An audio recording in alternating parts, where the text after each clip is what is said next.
Bien, vamos a comenzar a avanzar en lo que vamos desarrollando y intentar continuar esta construcción que les decía sobre em,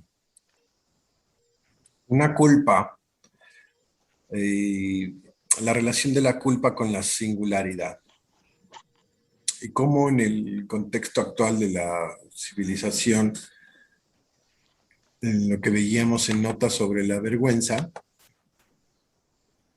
y podemos eh, encontrar, deducir que hay todo un empuje a desconocer la singularidad, a inscribir al otro en una especie de universal que está construido desde o determinado desde el discurso cientificista y capitalista, en donde tenemos abolida la posibilidad del honor, de la vergüenza y del deseo. ¿Sí? De uno tiene permitido no sentir vergüenza por su goce y en todo caso sentir vergüenza por su deseo y junto con su deseo su singularidad.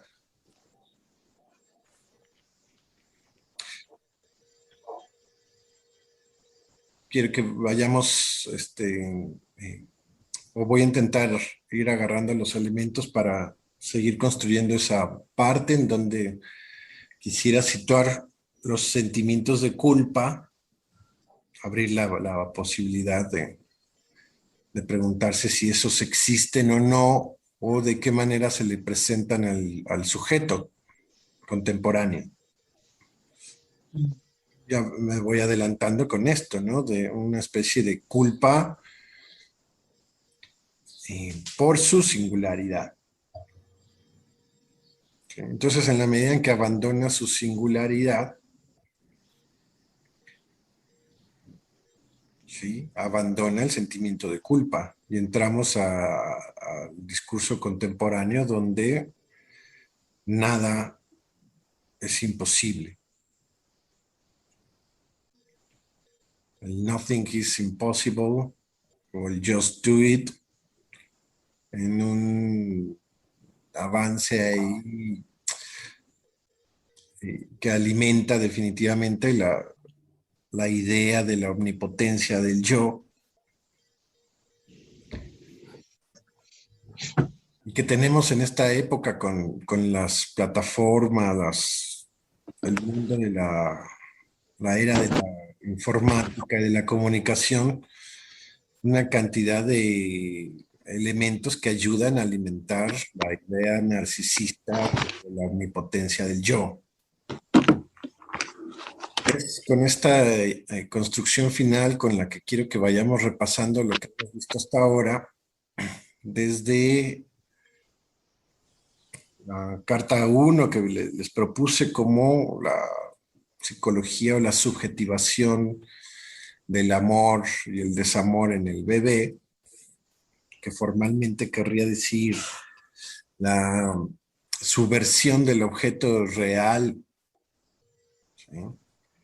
Al objeto simbólico. Esto va a ser bien importante también. ¿Cómo es que el objeto real, los objetos reales de la necesidad, quedan subvertidos a la voluntad simbólica o al deseo de un objeto hablante, ¿no? Que sería un sujeto como tal. O sea, a un otro, que es ese otro primordial, ese otro de la infancia, que comúnmente llamamos madre, ese otro materno, que hoy en día puede ser ocupado por múltiples personas. Es más evidente que puede ser ocupado por múltiples personas que antes.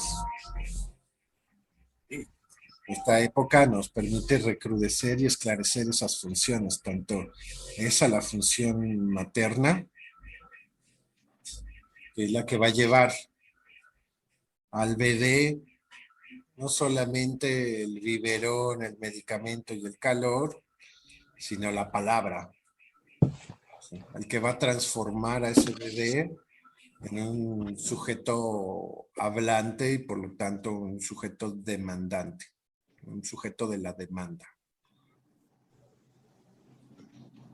Cosa que suponemos no siempre fue así.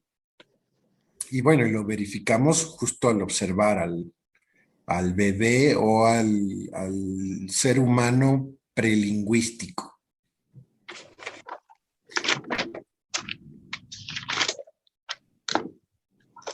Atrapado desde su nacimiento en un contexto simbólico, pero es poco a poco como él va a ir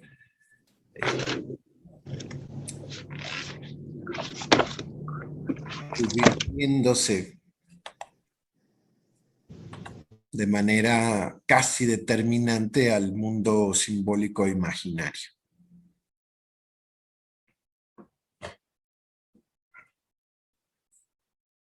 Sí.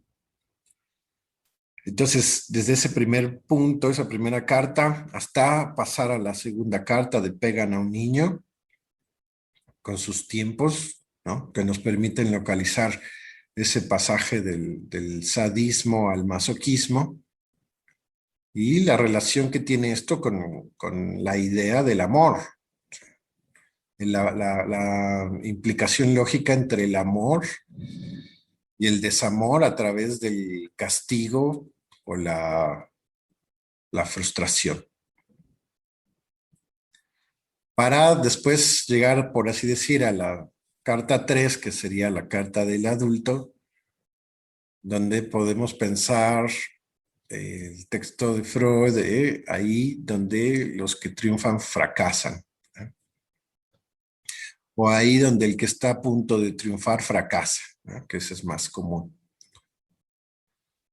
Así como los que delinquen por sentimiento de culpa.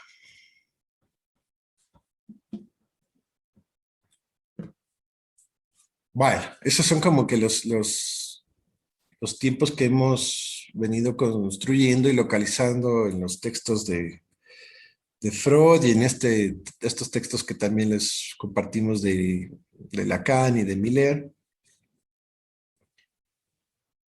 pero que la idea es que podamos aterrizarlo al mundo contemporáneo, incluso con los rasgos más actuales, ¿no? A propósito de esto de lo trans, o simplemente este asunto de las páginas, de las redes, del ciberamor, del cibersexo,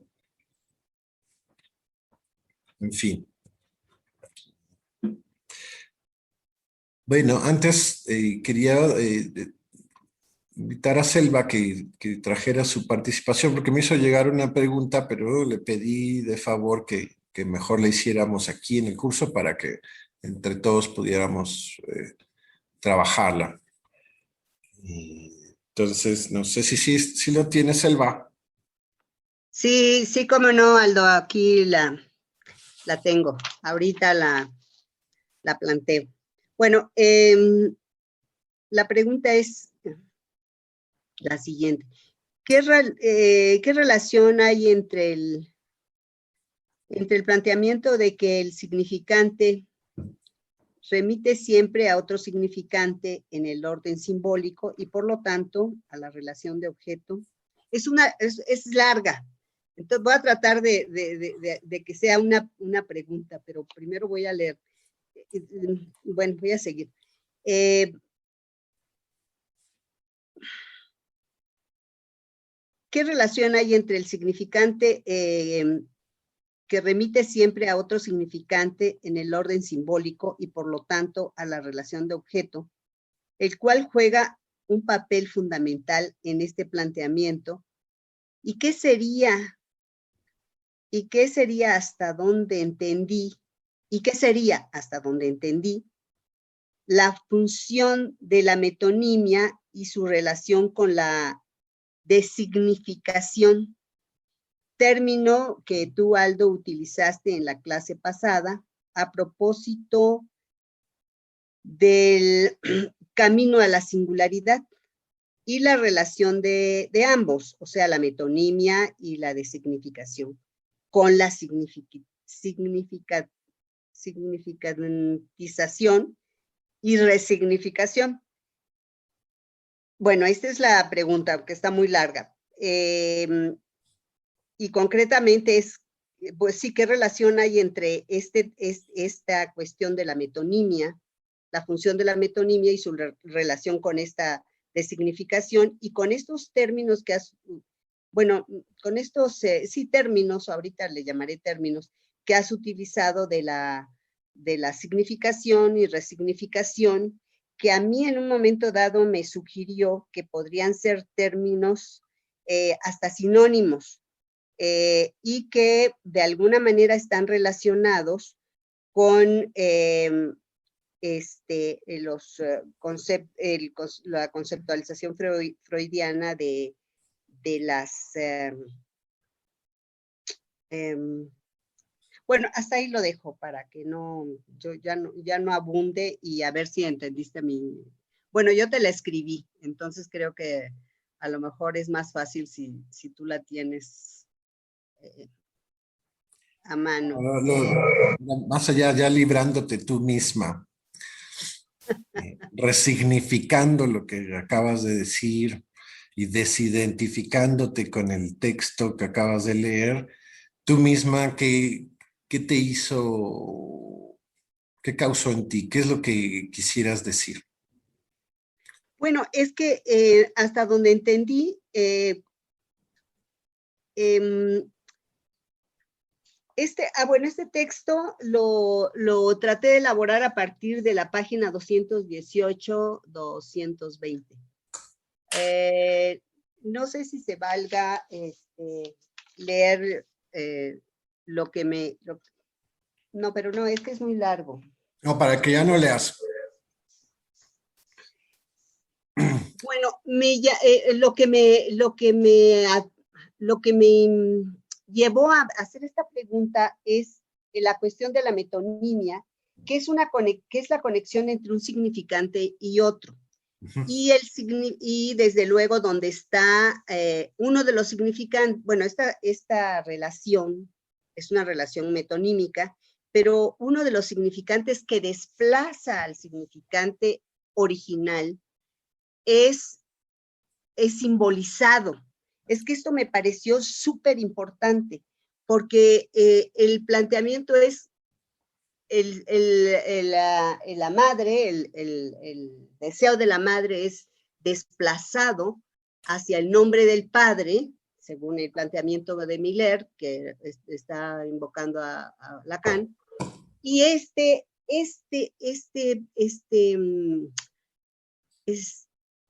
el nombre del padre al mismo tiempo por ejemplo, él, bueno,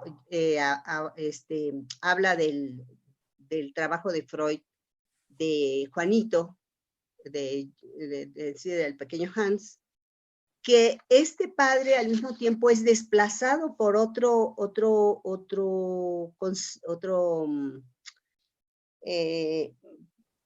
significante, que es el del caballo, pero es que esto me pareció fundamental, porque ese desplazamiento del padre y finalmente la madre es desplazada por el nombre del padre.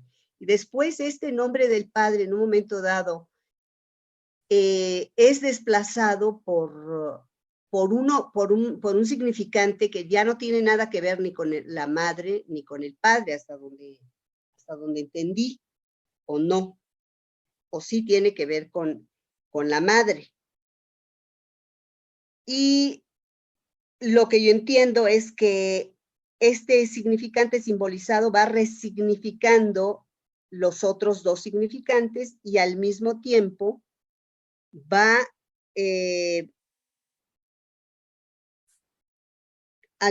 va resignificando, pero al mismo tiempo los va designificando. Así como que es un doble juego que hay ahí. No sé si ya me Y Bien, si bien. alguien me agarró la onda, porque estuvo muy significantizado.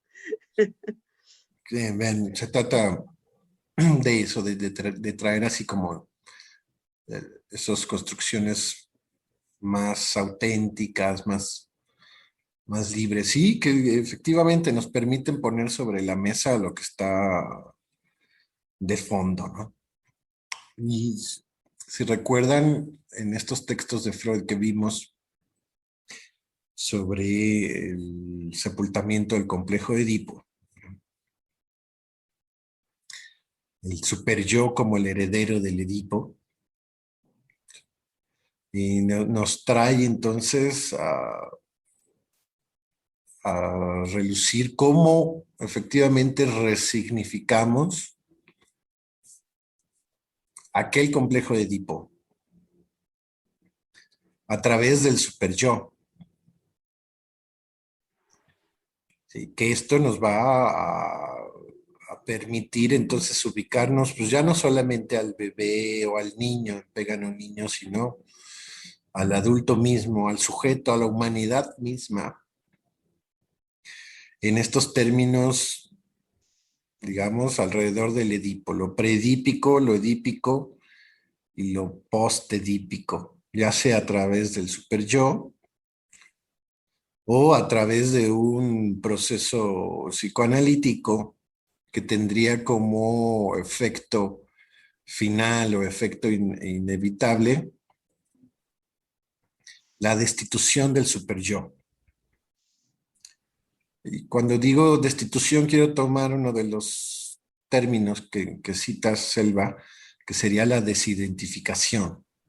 ¿Sí? O sea, sí resignificar, pero también destituir. Porque resignificar sin destitución implica repetición. ¿Sí? Sí, implica efectivamente, no nada más un desplazamiento. Y hemos dicho acá, ¿no? Un bla, bla, bla infinito, interminable. Repetir, repetir, repetir, repetir, repetir. Y nos lleva al asunto de lo interminable, que es una bandera que puso ahí Freud. ¿Cómo podríamos quedarnos en la repetición o en la resignificación eternamente? Y aquí nosotros agregamos, al menos que haya también una destitución. Es una destitución a través de desidentificaciones fálicas, desidentificaciones subjetivas, destituciones subjetivas. ¿Sí? Que cosas que creíamos que estaban ahí petrificadas o llenas de significado, ¿no? Significantes plenos de significado, no con significados absolutos, rígidos, que son efectivamente en la medida en que estos están anclados en el programa de goce de un sujeto, ¿sí? Van a garantizar la repetición, por ejemplo, de un fracaso, ¿sí? De una enfermedad, de una frustración, ¿no? De un destino. La idea misma del destino es posible en la medida en que tengamos ahí significantes amo rígidos, o sea, significantes con significados eh, absolutos, ¿no? Que son, que están cargados de un afecto, por ejemplo, de culpa. O sea, en la medida en que el sujeto tiene articulado un sentimiento de culpa con un destino, y está anclado a esa cadena de significantes, o sea, por mi culpa Vamos a ponerlo así. Por mi culpa X, mi destino Y.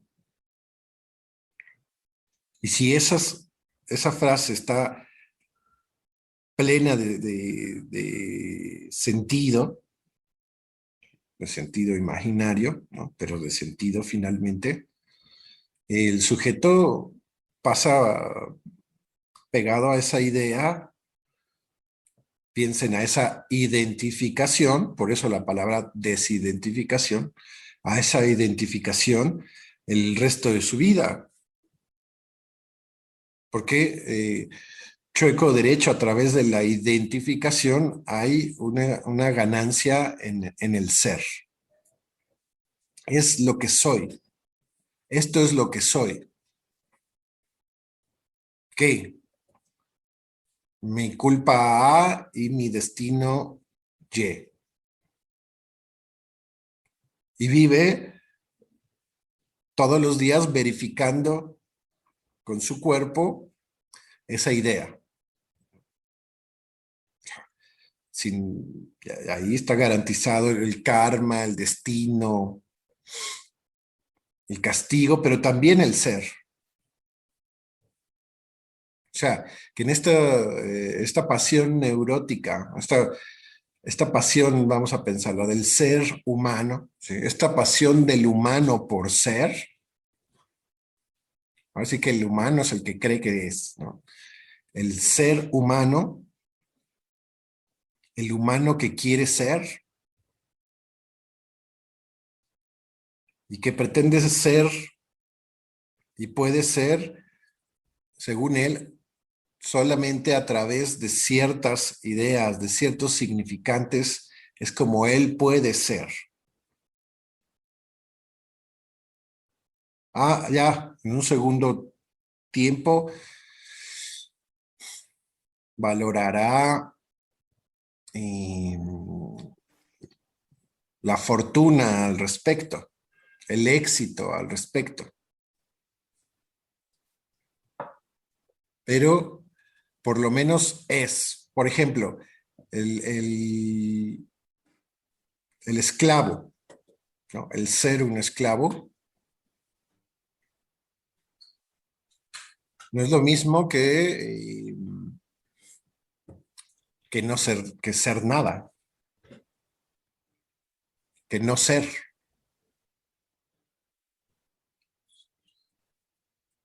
Piensen, son derivados de esto, pero por ejemplo, en las mujeres maltratadas o mujeres golpeadas que se rehúsan a separarse del golpeador,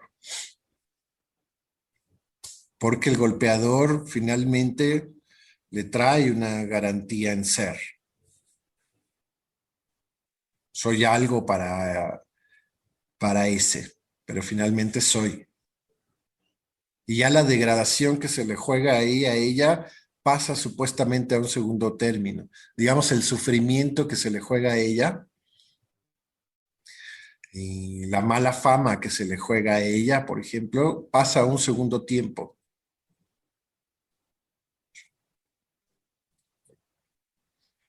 Pensemos, la idea del masoquismo en el ser humano o del masoquismo en las mujeres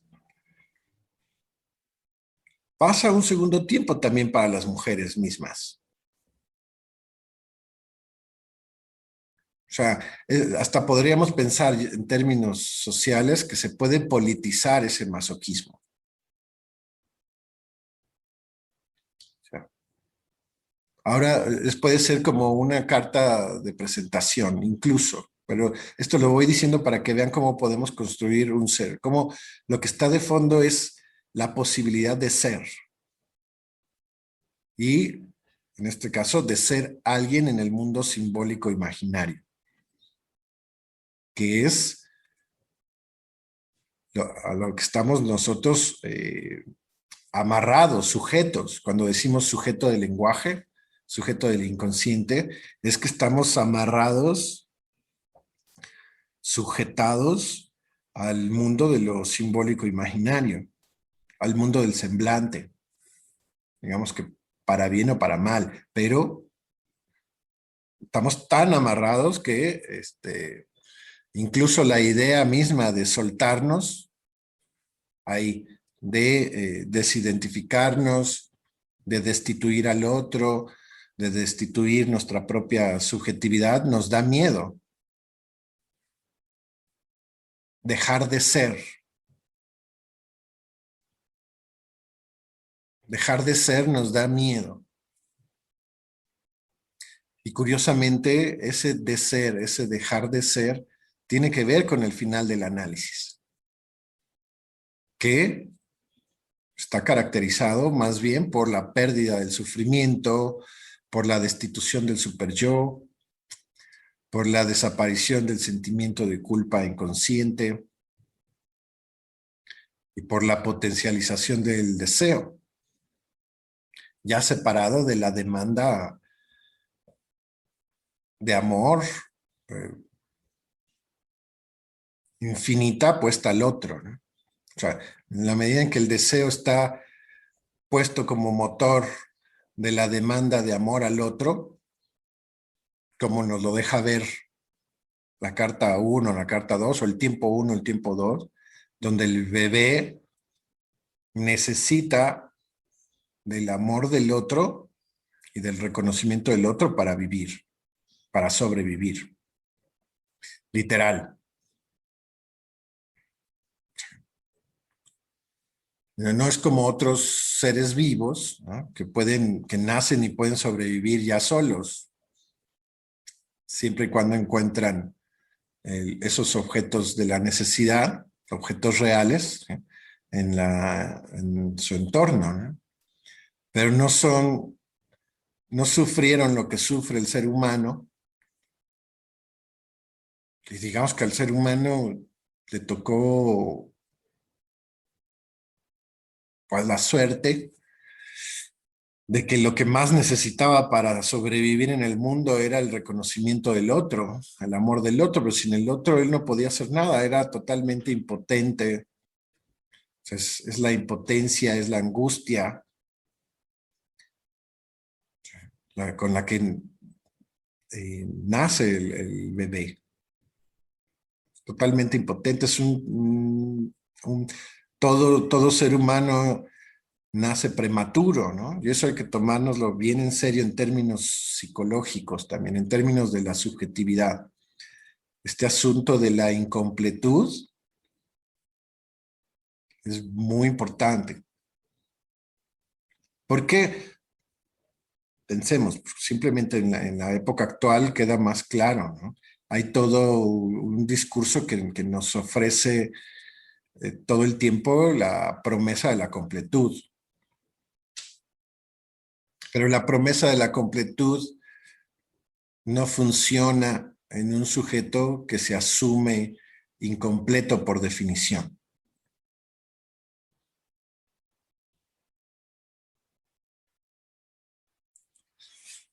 Entonces, quiere decir que hay toda una carga ahí imaginaria que digamos que sataniza la incompletud y que la politiza con el discurso capitalista, cientificista, ¿sí? Con la promesa de la completud y del éxito y de la omnipotencia, que le ayuda al sujeto a imaginarse completo.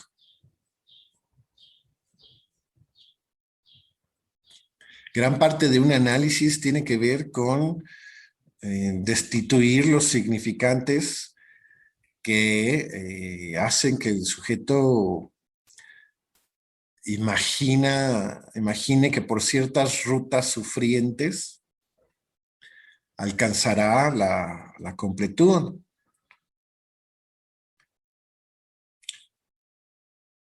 Aunque sea en términos sádicos, no necesariamente masoquistas, sufrientes en el sentido masoquista. Puede ser también sufrientes en el sentido sádico. O sea, si tú matas al otro, piensa en los deseos constitutivos pulsionales, ¿no? le robas al otro, lo matas, te lo comes, eh, lo sometes, te apoderas del otro, incesto, justo por matar, canibalismo, alcanzarás la completud, ¿no? Alcanzarás la felicidad. Bueno, por así decirlo. Pero pensando que la idea de la omnipotencia es el camino, cuando el psicoanálisis no va a ir por ahí. Ahí tenemos entonces este binomio psicoanálisis y civilización. Porque el psicoanálisis no le va a prometer al otro la completud. ¿Por qué? Porque no se la puede dar.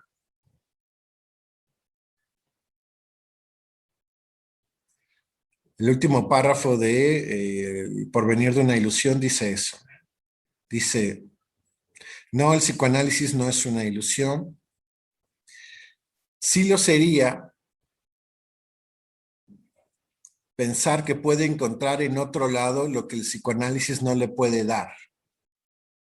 Pensar que puede encontrar en otro lado lo que el psicoanálisis no le puede dar. Y la podemos pensar ya con la idea de la completud. O sea, pero lo que el psicoanálisis sí le puede dar, en ese sentido, es la posibilidad de destituir el peso abrumador de ciertas verdades. Cuando digo verdad, digo ciertos significantes amo, que en términos de la pregunta de Selva, son ciertos significantes que significan ciertas cosas para el sujeto. Ahí en el mismo texto que cita Selva, de Dante Miller, lo sintetiza Miller así: A significa D. O sea, para ver cómo un significante remite a otro significante, que es la lógica de la metonimia. Es eso, es la lógica del diccionario. Vemos qué significa una palabra y tenemos la respuesta con otras palabras, ¿no? Incluso está prohibido que en la definición aparezca el significante de lo definido. Eso está en términos lógicos equivocado. No puede aparecer el significante definido en los significantes de la definición. O sea, cualquier diccionario bien hecho nos lo permite ver. Entonces, en la pregunta del ser o no ser, la gran pregunta, ¿no?, del neurótico, van a aparecer una serie de significantes. Pero en función de cómo esos significantes van a tener un significado para el sujeto, es como lo vamos a localizar ahí, ya sea en su sufrimiento o en su felicidad. Y probablemente en una misma escena, como es este fantasma de pegan a un niño, ¿no? En una misma escena tenemos dos sujetos que pueden representar al mismo. Depende de cómo se posicionen. En una misma escena, en una batalla, va a haber, si estás de un lado, al final vas a terminar del lado del perdedor, y si estás en el otro lado, estás del lado del ganador, ¿no? O piensen en términos de pegan al niño. ¿Estás en el lado del ser azotado o en el lado del azotador?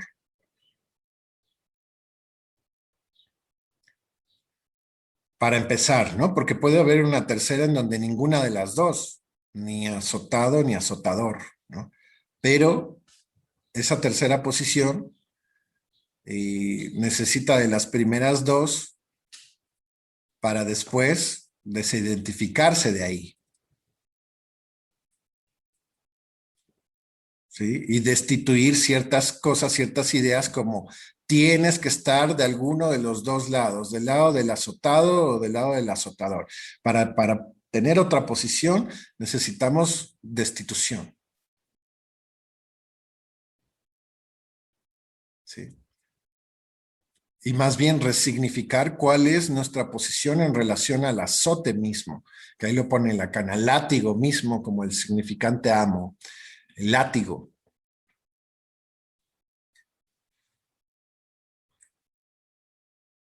Que ahí también vemos, otra vez, el látigo de tu desamor. Si no me quiere, me golpea.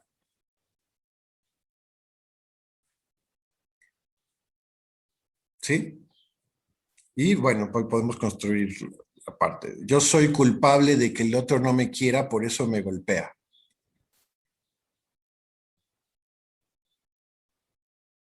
Es el segundo tiempo de pegan a un niño. El primer tiempo es porque el otro me quiere, golpea al otro. Porque mi padre, porque el otro materno me quiere a mí y no quiere a mi hermanito, entonces lo golpea a él. O sea, donde podemos ver ahí la cuestión sádica que puede venir con esta oferta eh, propia de la civilización, ¿sí? De todo es posible, todo lo puedes lograr, y lógralo a costa de lo que sea. Pensemos otra vez, ¿no? Sin honor, sin dignidad, sin valores, sin nada de eso, ¿no? Logra tu objetivo a como de lugar. Nada es imposible. Y bueno, ya también te da las trampitas, que pueden ser también medio lindas, de pues crea tu mundo virtual y ahí logra todo lo que tú quieras hacer. Puede ser que eso no le haga daño a nadie, ¿no? Aparentemente.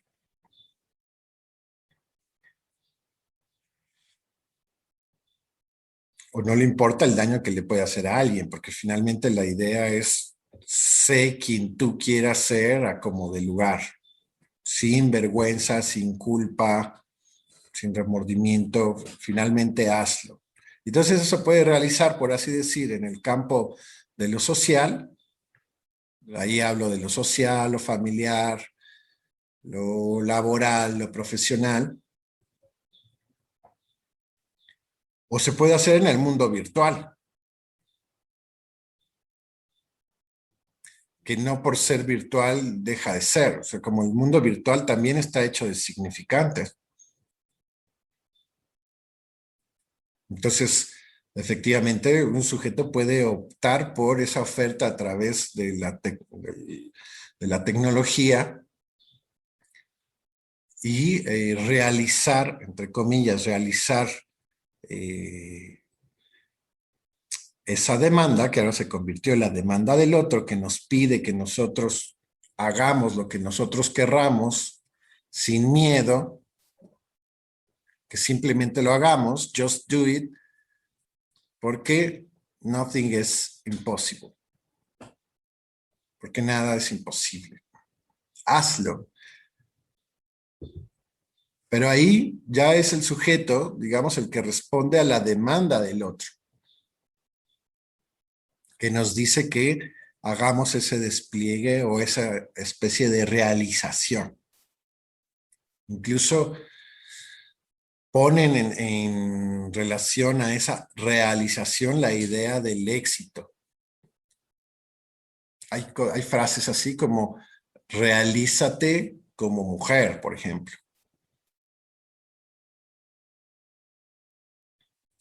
Es una, como que eso realmente es una cosa así muy enigmática, pero que puede parecer ya por las, otra vez vamos a tomar por las ideologías andantes, como si fuera un asunto obvio.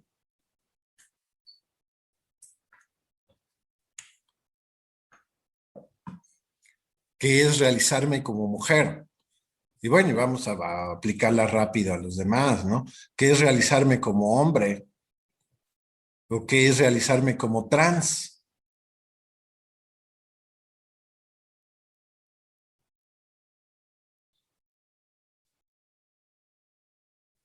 ¿No? Donde podemos avanzar y decir que la apuesta capitalista, cientificista, apuntala bastante a la cirugía, pues,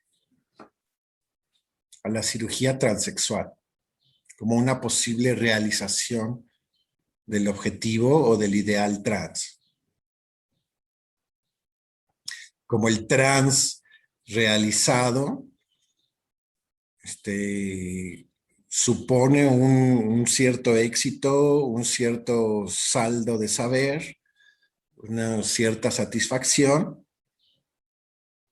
que le va a presumir a los demás, a los trans no realizados, pero también a los hombres y a las mujeres. O sea, ustedes hombres, ustedes mujeres, no tienen ni idea de lo que es realizarse en términos de su propia sexuación. No quiere decir que eso sea realmente así, pero a nivel del discurso y de la ideología, eso es más o menos la idea. Y tiene ahí un halo de supuesta libertad máxima, que para nosotros aquí en el curso es como supuesta demostración de omnipotencia. Soy tan poderoso, antes era así como, ni siquiera pensábamos en cambiarnos el nombre como algo posible. Entonces, así te llamas, te friegas, ¿no? Ya no te lo puedes cambiar. Sí, sí te lo puedes cambiar. Pero ya no se quedó ahí la cosa, ahora te puedes cambiar de sexo. Es como el reto. Así como esos retos que ponen también en las plataformas, ¿no? Si te pones cubetazos de hielos y así, hay una especie de reto, de desafío a nivel de los discursos de género que en verdad están dejando atrás este asunto de los machistas y los feministas, que es el desafío a la, a la realización trans que pasa por la cirugía plástica, la cirugía transexual.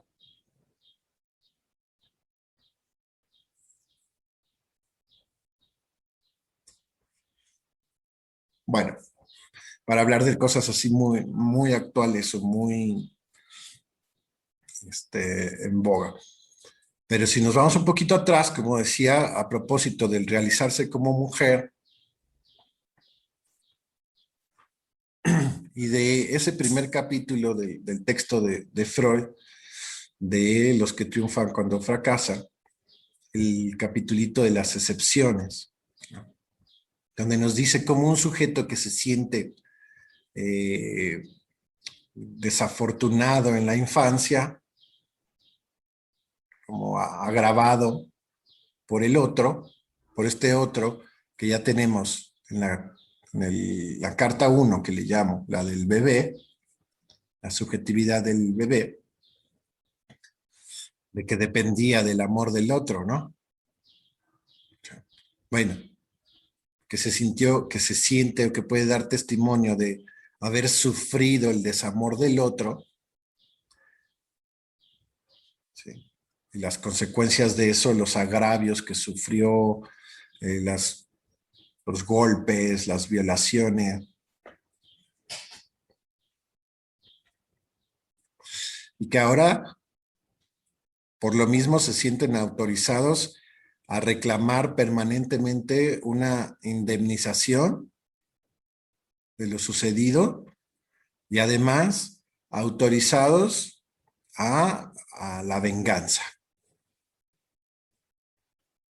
Yo ya, es así como que yo ya cumplí mi cuota de sufrimiento, ahora paso a ajustar cuentas con los que aún no lo han cumplido, ¿no? Y son los vengadores.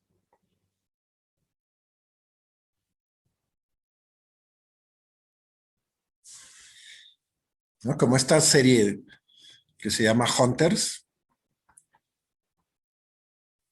no sé si la han visto, pero bueno, es así de los judíos contra los nazis en la postguerra. de la Segunda Guerra Mundial, ¿no? Como las secuelas de este conflicto de los judíos y los nazis, que al final retratan que se trata de una misma psicología, ¿no? Reconocerse agraviados y autorizarse la venganza. Sobrevivir al intento de destrucción del otro y ahora sí ir a destruir al otro, tal cual.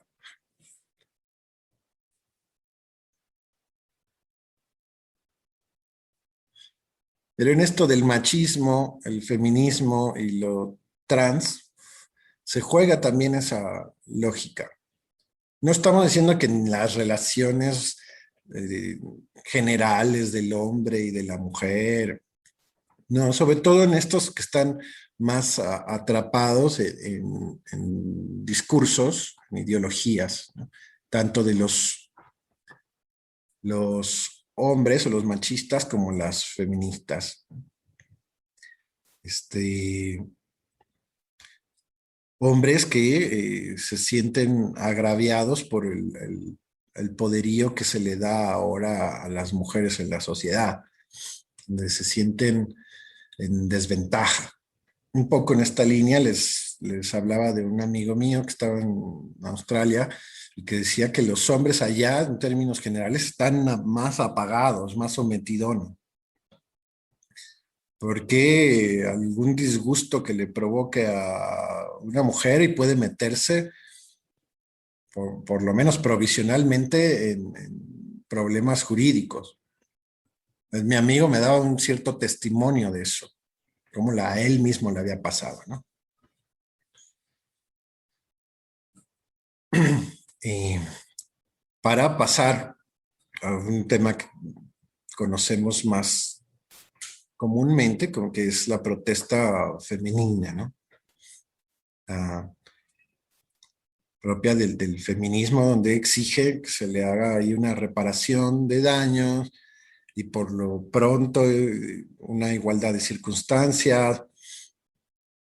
Perfecto, bien, ¿no? Pero donde en algunos casos se agrega ahora el impulso a la venganza. No solamente, o sea, como que parte de la reivindicación o de la indemnización, de la indemnización a la reivindicación, está el paso de la venganza. No solamente es recuperar los derechos, sino apuntalan a una cierta venganza.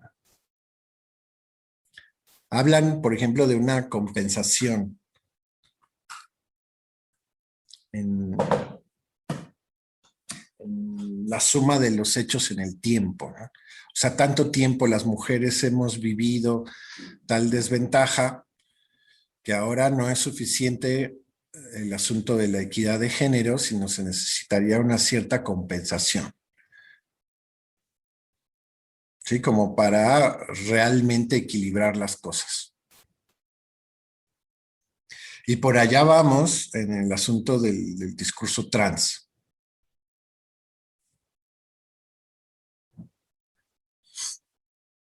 Bueno, decía esto, se necesita en todos estos casos, tanto machistas, feministas como trans, que van en esta línea, en este empuje de la excepción, se trataría finalmente de ver con qué significantes y qué significados duros tienen esos significantes, esas ideas, como para anclarse en un margen de maniobra mínimo, que no por ser mínimo le da sentido a su vida, y no por ser pobre le da sentido a su vida. O sea, el odiar a las mujeres, odiar a los hombres, odiar a los hombres y a las mujeres, finalmente odiar al otro, golpear al otro, pegarle al otro, como lo que da la ilusión del ser amado por la inteligencia superior. O sea, mi propia realización, ser el reconocido del otro, el amado del otro primordial, del otro materno, a costa de la destrucción de los demás. o de estar en una ventaja sobre los demás, que es la cuestión de la superioridad, ¿no? Que es también un principio de segregación. ¿Sí? El otro es el que está mal, debemos abolirlo. Acabamos de vivir algo así en las elecciones políticas de México. ¿Quién es el que está mal, no? ¿Uno o el otro? Ahora hay uno que es el que está mal y es el que hay que destruir, o no te juntes con esos, ¿no? No te juntes con los del otro lado. Que es, todo esto les hago así como que un pequeño recorrido para caer nuevamente en el origen de la construcción del yo en términos narcisistas y cómo hay en el origen una herida narcisista terrible que es la dependencia del otro, ¿no? Dependemos del otro para poder ser, para poder vivir. Así que una cantidad de sujetos podrán mantener estas ideologías, pero siempre teniendo latente la dependencia del otro para poder realizarlo,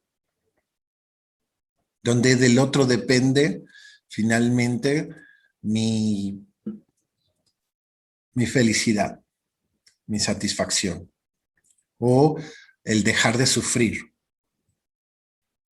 Como que del otro depende el dejar de ser golpeado.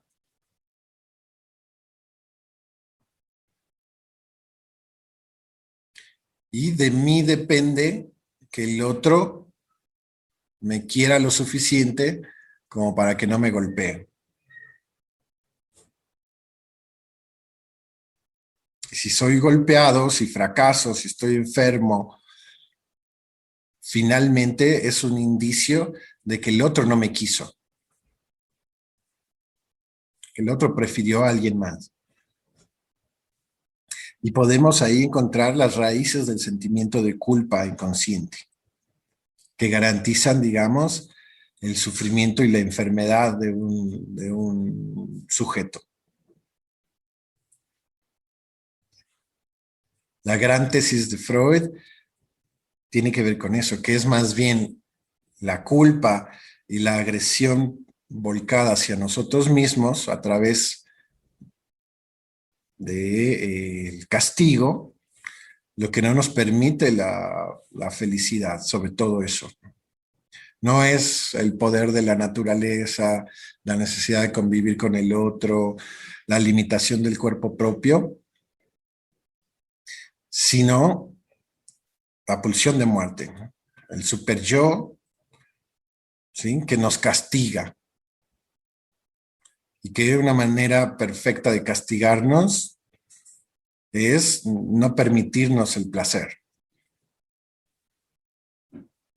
O sea, una persona puede estar ahí totalmente plana y sentirse satisfecha, realizada, pero privado de placer en la línea de su deseo y de su singularidad. Una persona así aplastada en su deseo, vamos, que ni habla, y ya sea que no habla así, simplemente porque está pegado a su pensamiento, o no habla porque tiene relación con el otro a través solamente de ciertos objetos, como el objeto droga o el objeto comida, ¿sí? Donde su relación con el otro y la problemática de ser amado o no por el otro queda resuelta con el poder alcanzar el objeto droga o el objeto comida. Lo dice ahí Miller, ¿no? En este asunto donde si el otro materno no trae el objeto de la necesidad del biberón y el que lo trajera, el que él me trajera el biberón era un signo de amor, puede el sujeto bulímico o el comedor compulsivo, quedarse con esa huella, ¿no? Ese rastro, ¿no? Si yo puedo alcanzar mi biberón, si yo puedo alcanzar el pan, puedo ahí repetir la huella de que alguna vez ese otro sí me alcanzó el biberón y por lo tanto era un signo de amor. Entonces quedarse compulsivamente pegado al comer el pan, ¿sí? Como la repetición, la verificación de que algún día el otro sí, sí me quiso. Entonces, aunque el otro ya no esté ahí, esté en otros lados, etcétera, su relación con el pan, con comerse el pan, para poner un ejemplo, es lo que le queda del amor del otro. Es el vestigio del amor del otro.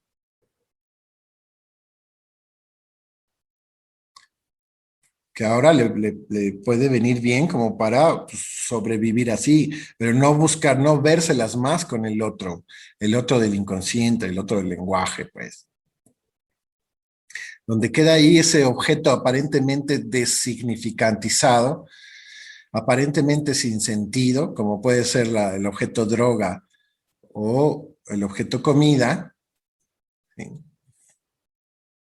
Pero que en el fondo es la huella del rastro, ¿no? De que alguna vez hubo el signo de amor de otro, del otro. Alguna vez me quiso. El placer que obtengo con el pan, si es que es así, el placer que obtengo con el objeto droga, con el objeto comida, es un resto del otro. En un momento donde el otro sí me respondió, sí me brindó el placer del reconocimiento. Por eso no se trata en ese sentido del objeto real del pan o de la hamburguesa, sino, o de la droga X y la droga Y, sino qué relación tiene, con qué significantes está asociado ese objeto comida o ese objeto droga. ¿Cuál es la función del objeto droga o del objeto comida en este sujeto? Que nosotros podemos aquí decir, en términos generales, tiene la sombra de haber sido amado por alguien. Es la migaja, es el recuerdo de aquel amor, el que repite y repite y repite en la compulsión sintomática. Es, son migajas de amor,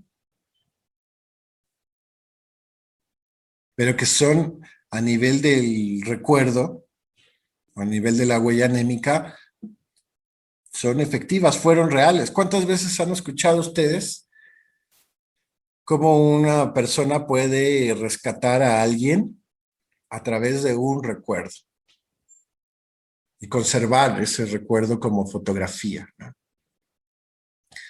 Ah, sí, era un maldito desgraciado, no sé qué, pero mira, en esta foto sí me está abrazando, entonces sí me quiere. Ujú. Recuerdo que una terapeuta le decía a una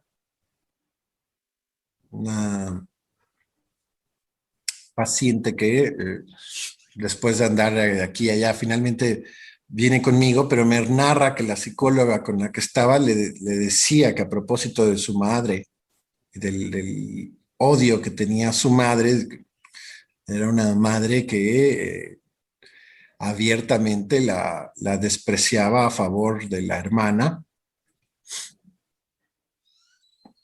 y, y que la sentenciaba con frases como tú eres fea, tú eres gorda, no eres flaquita y bonita como tu hermana,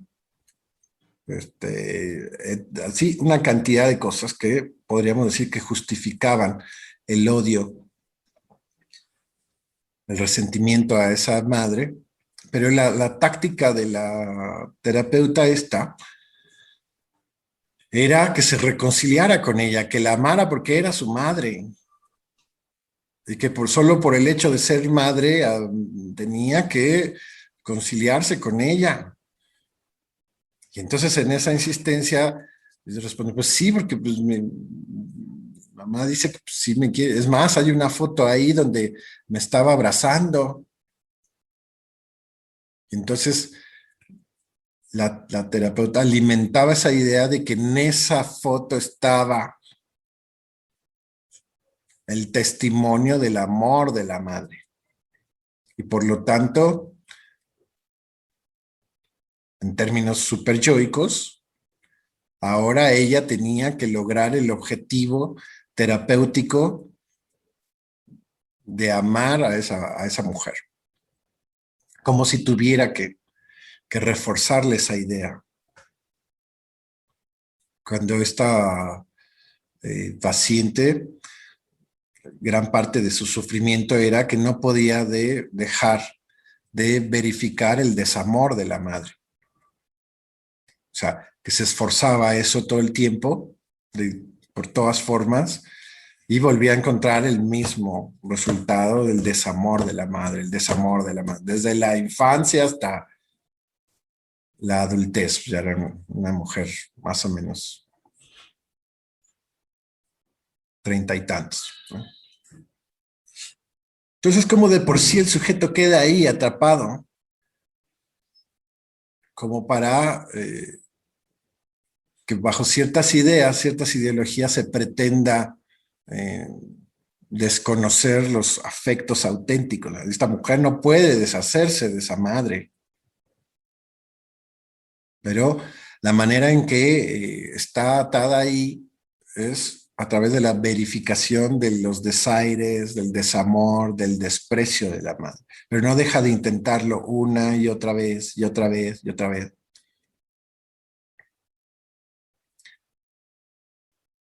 Cuando no se le da dignidad a la posibilidad de destituir al otro,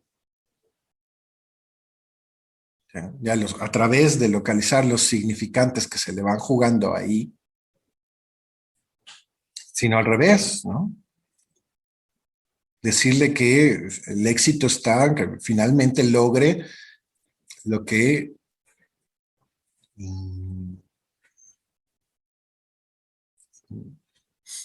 ella ha verificado una y otra vez que es imposible. No le es posible alcanzar el amor. En este caso es evidente, es el amor de la madre, pero finalmente es el amor del otro. En este caso se nota la madre y obviamente es una persona que tampoco puede lograr el amor de la sociedad, el amor de una pareja, el amor de una serie de amigos. No, pero está concentrada en lograr un imposible.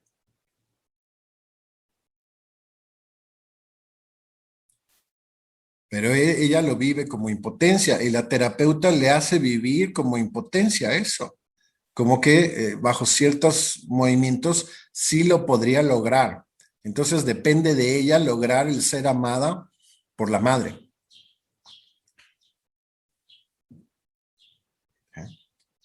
Y junto con eso, ahí podemos tener un modelo que nos sirve para la cultura misma, para la civilización misma. El todo es posible nos mete en esa idea de que todos podemos ser amados por el otro si hacemos lo adecuado, o podemos ser reconocidos por el otro si hacemos lo adecuado. Como si el otro no fuera también un sujeto significantizado con su propio goce, su propio deseo, y tener la posibilidad real, fáctica, de no querernos. ¿Quién sabe por qué? No cumplimos ahí ciertas condiciones. Tal vez desde el momento en que nacimos, no nacimos con los ojos de color, por ejemplo, ¿no? Todos mis hermanos nacieron con los ojos de color y yo no.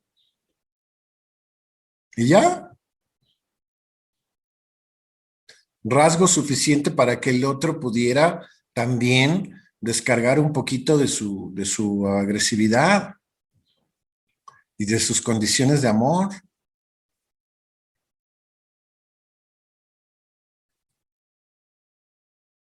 Esta idea que ya Freud la trabaja de amar al prójimo como a uno mismo es un atentado contra el narcisismo estructurante de un sujeto. ¿Cómo vamos a lograr que los nazis y los judíos se amen?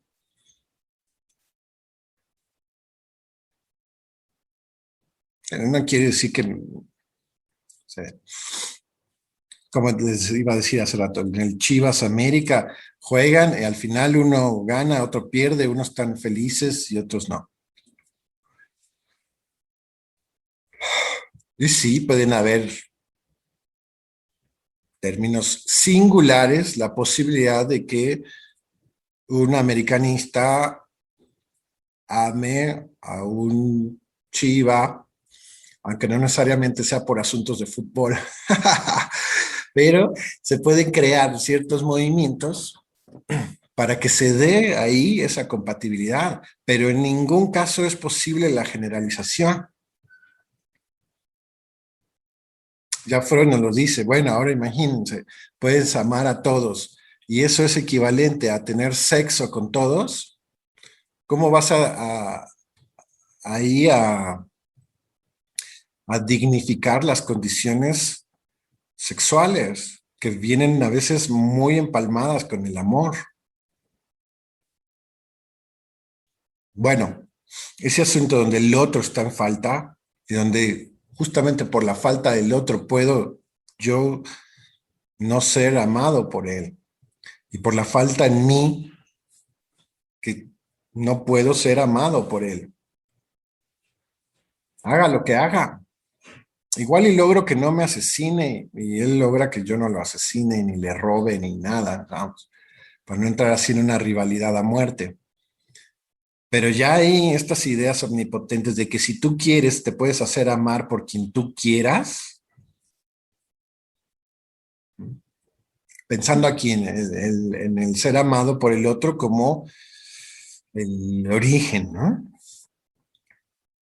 Ya sea en el bebé y en el niño.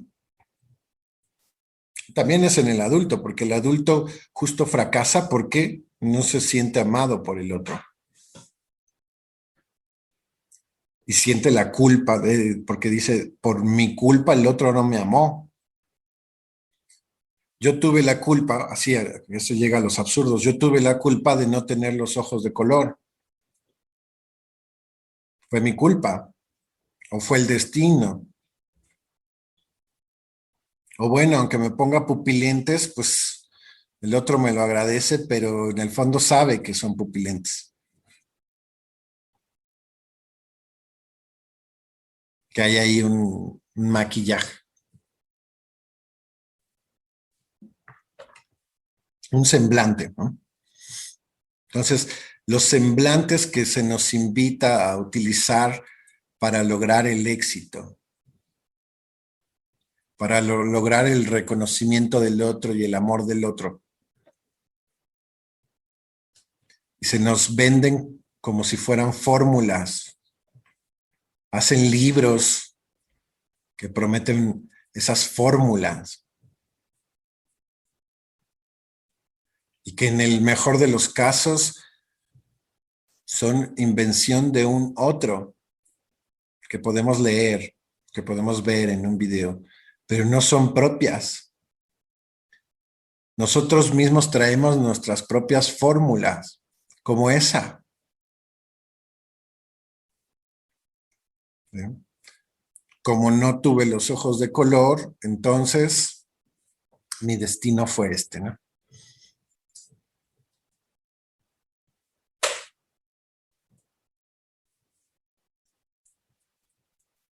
Y en estos casos lo que quiero que también vayamos ahí distinguiendo, está el sujeto lejos de poder encontrar una fórmula que vaya más allá del reconocimiento del otro como condición. O sea, que sea auténticamente independiente del amor del otro. O sea, del otro en términos absolutos, ¿no? O sea, pero que sea un trayecto, una fórmula, una serie de cosas que podemos realizar, ahora sí, Selva, ¿no? A través de ciertas resignificaciones, destituciones, de ciertas ideas que nos hicieron daño y nos siguen haciendo daño,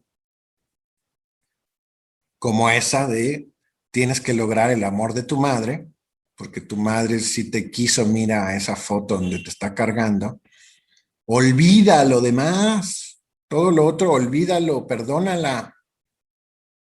Son fórmulas que vienen de y que para el sujeto, por más que lo aplica, no, nada más no le sale.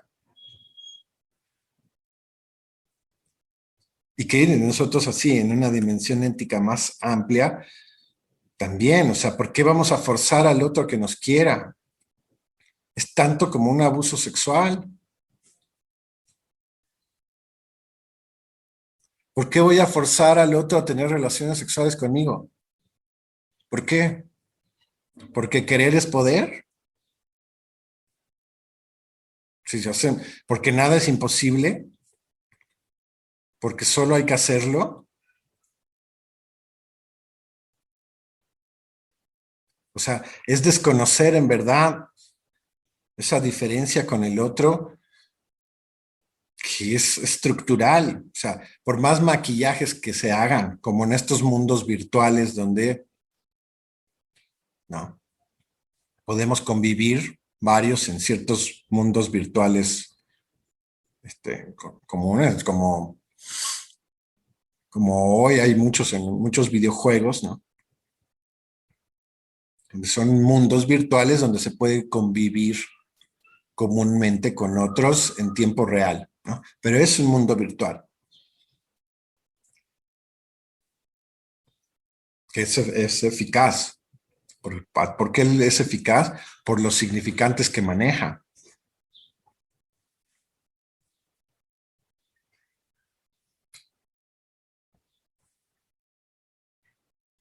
¿Sí? O los clubs, ¿sí? Aunque te hagas virtualmente un mundo donde solamente hay gente como tú,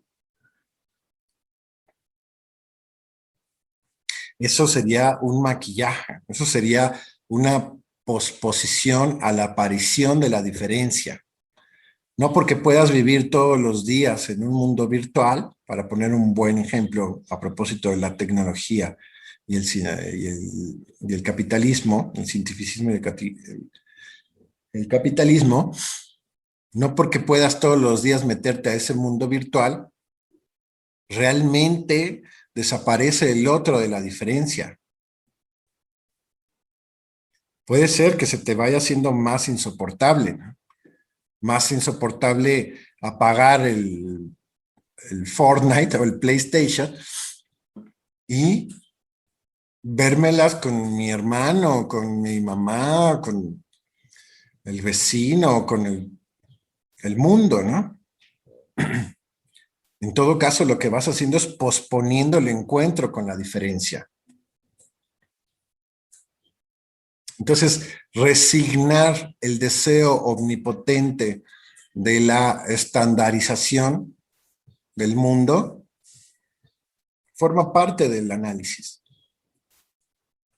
Pero en el lado de la civilización hay una oferta al revés,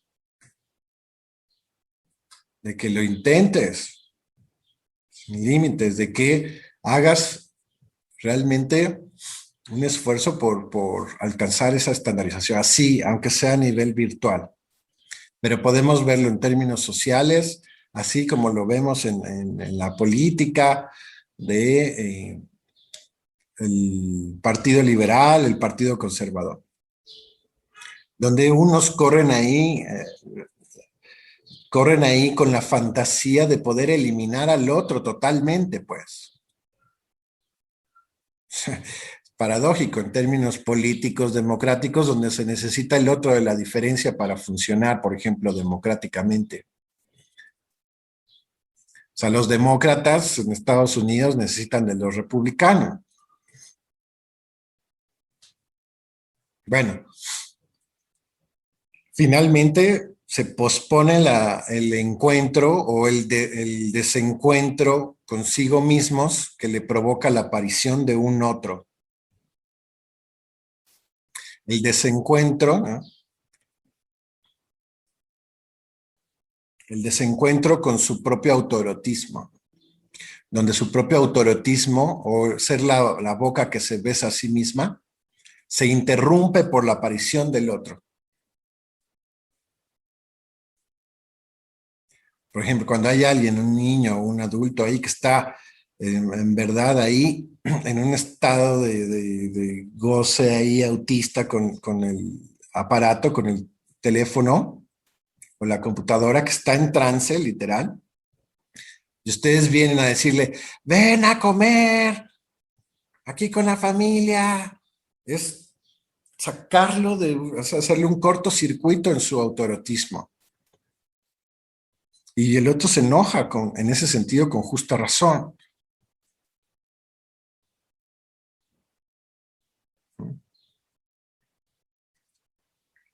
En ningún momento estamos en contra de los aparatos, ni de la tecnología, ni nada, ni del capitalismo en cierto sentido, ¿no?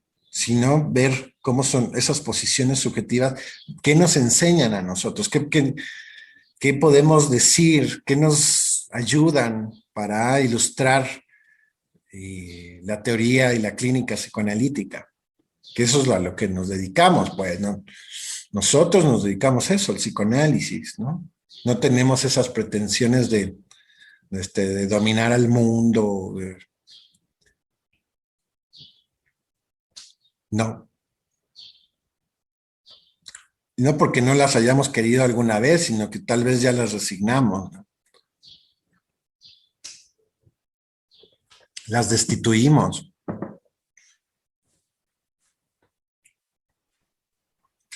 Ahí, Entonces, ¿mande?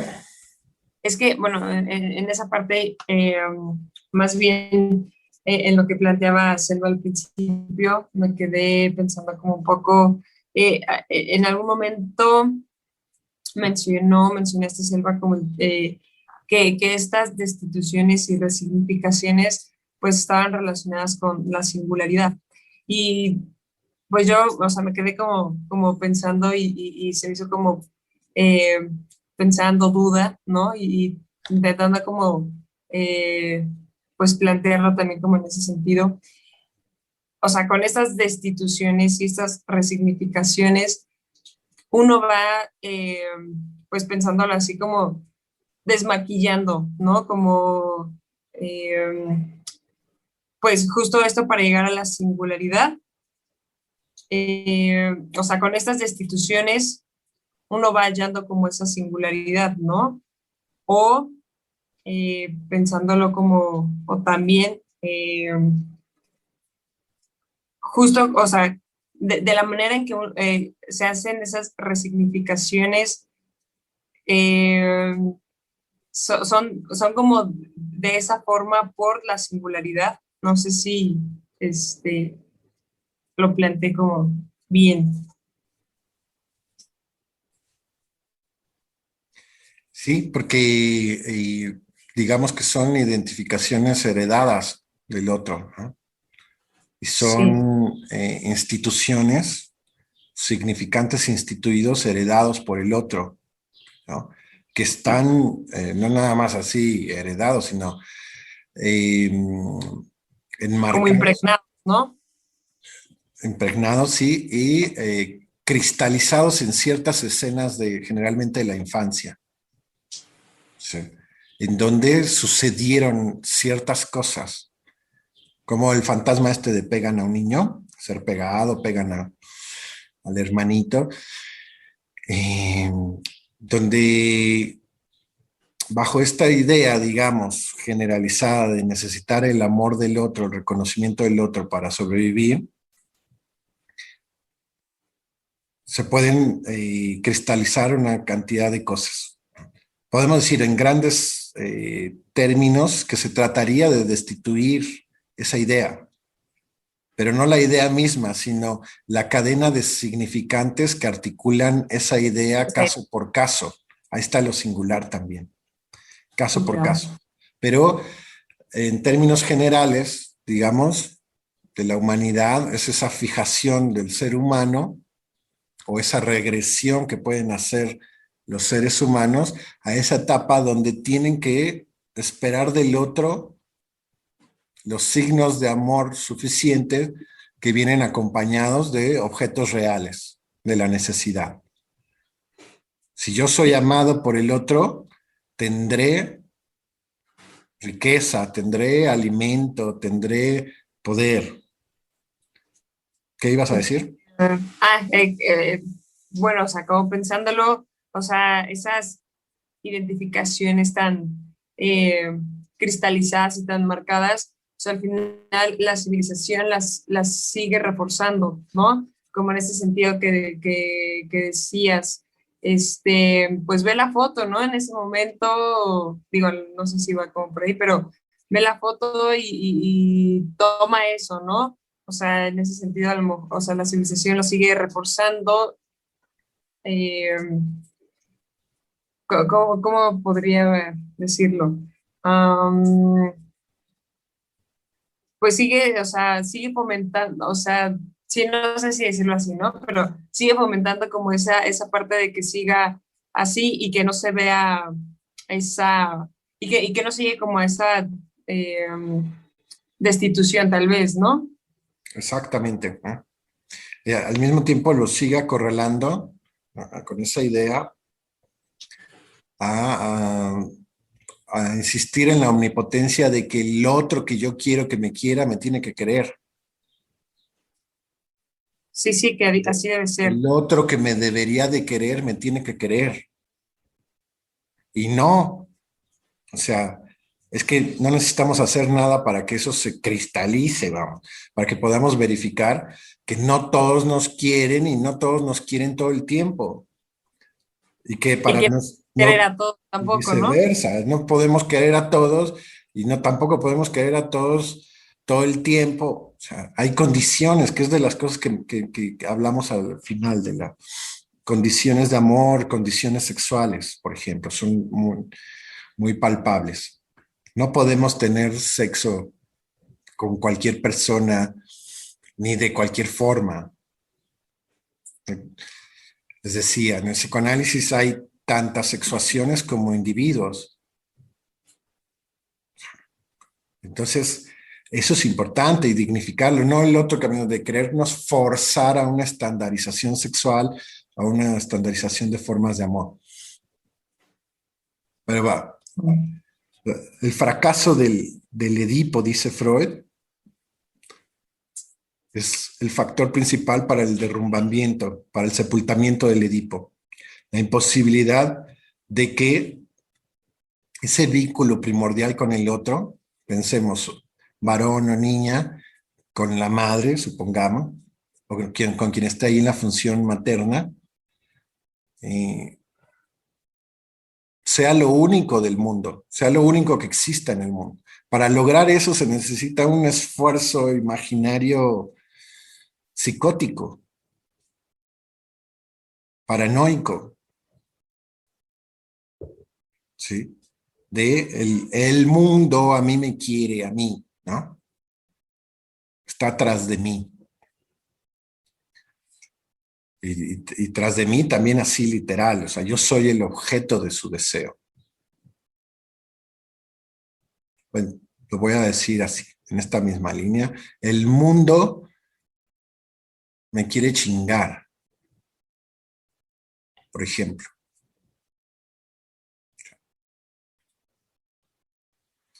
O sea, para construir cosas así, a nivel de la certeza y vivir 24 horas así, o volteenlo, el mundo me tiene que descubrir, el mundo me ama, me está esperando, ¿no? Mesiánicamente, por ejemplo.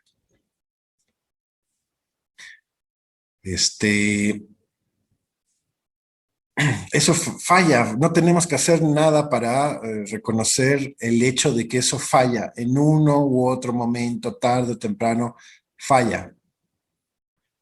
Entonces pensar al amor sin esa falla es pensar en una cosa que no es el amor, en su justa dimensión. Ahora, en esto de las cristalizaciones, a veces falla de ciertas maneras indeseadas, ¿no? ¿Por qué tu madre te hizo eso? ¿Por qué tu padre te hizo eso?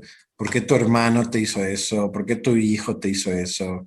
Para no decir por qué tu jefe te hizo eso, tu vecino, no sé quién, para ya meter el resto del mundo. Pero donde el deber ser falla. Ahora, ese deber ser pudiera ser el ser reconocido por el otro, ser amado por el otro, y no cualquier otro, sino ese en específico, el que debió amarte desde el inicio, ¿no? Cristaliza de formas imborrables para el sujeto, y que el sujeto se le va a pasar maquillando eso. Está este otro caso de este señor, que el padre, junto con su hermano mayor, siendo el pequeñito niño, tiene la costumbre de estarle agarrando el pene.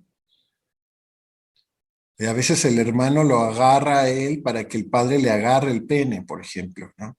Y le manda besitos, así, al pene.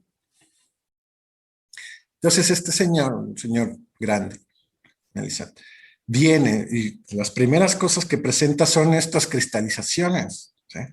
Que obviamente no las puede hablar en cualquier lado, pero seguramente las habla si se desinhibe lo suficiente. Y que sufre de una homosexualidad ahí, maquillada. Pero el maquillaje, a propósito de la otra, de la fotografía donde sí está cargando a la bebé, aquí es el besito. Es que me mandaba besito, así, como que lo hacía por cariño, lo hacía con ternura. O sea, eliminando totalmente cualquier indicio de acoso sexual, de abuso sexual, y empujándolo a una idea de que él nació homosexual, pero no lo puede asumir, ¿no? Tiene que maquillar. Ese mismo sujeto con otra cristalización, ahora por parte de la madre, en una frase que trae ahí, que él dice que pues, era una broma de su mamá también, pero cuando lo sobajaba y lo comparaba con el hermano, le decía una frase así como, ojalá tomaras los orines de tu hermano mayor para que pueda hacer algo como él, para que pueda hacer una pizca de él. Toma los orines de tu hermano para que pueda hacer una pizca de lo que él es. ¿Sí? Pero era una frase, era un dicho ahí, pasajero, con tono de broma. El sujeto, el hombre, en análisis, lo dice así, nos lo aclara así a nosotros. O sea, nos lo plantea y después él dice, pero no, ¿no? No vaya a creer usted que mi madre no me quiere, no, mi madre, no vaya a decir usted que mi padre abusó, ¿no? ¿Cómo crees si yo nací homosexual? Sí, claro, es como, pues, o sea, la persona, ¿no? ¿Cómo mi madre, cómo mi padre sería capaz de hacer eso, ¿no? Eh, pues sí, reforzar como esa parte, ¿no? Ahora, No sería capaz de hacerlo. eso, estas cristalizaciones, o sea, nosotros solamente tenemos que ponernos en el lugar adecuado y a escuchar, ¿no? Pero el otro nos lo trae. El reto es qué hacemos con eso. ¿sí? Porque así como nos lo trae a nosotros y sí, al consultorio y todo, se lo puede traer a alguien en la vida social, en la vida amorosa, confesárselo a su pareja. ¿Y qué harán los otros? Probablemente eso de, pues no, no dimensionar cómo se cristalizó el desamor del otro o el poderío del otro.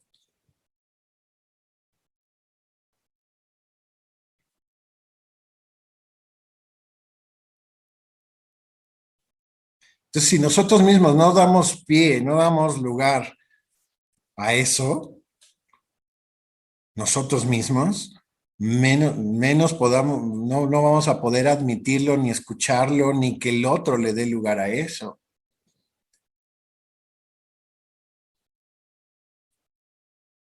Pues pensemos, donde el otro ahí, en vez de encubrir al padre, dijera, oiga, y esto no es como un abuso sexual, que fue un factor en mi sexuación, ahora homosexual. Pensemos, pudiera ser.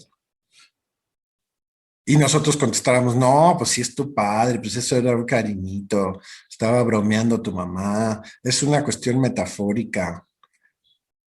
O sea, donde no dignificamos también el desamor del otro. ¿Por qué no? Porque si no lo dignificamos, nunca lo vamos a reconocer y asumir. Y vamos a estar insistiendo con pastillas, con hamburguesas, con fórmulas del otro, a querer negar la existencia del desamor del otro en este mundo y su destino, ¿no? O sea, porque hay ideologías que pueden decir, si el otro no te quiere, entonces muérete, ¿no?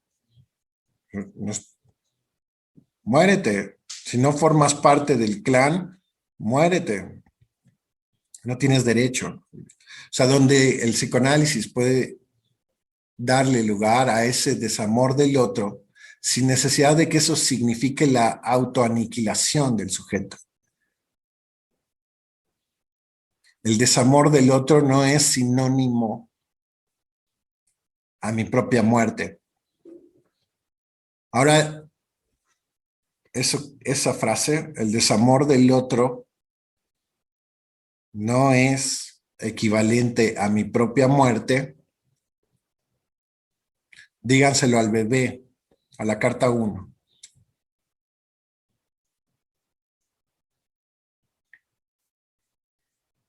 ¿Se puede? A ver, Mirta.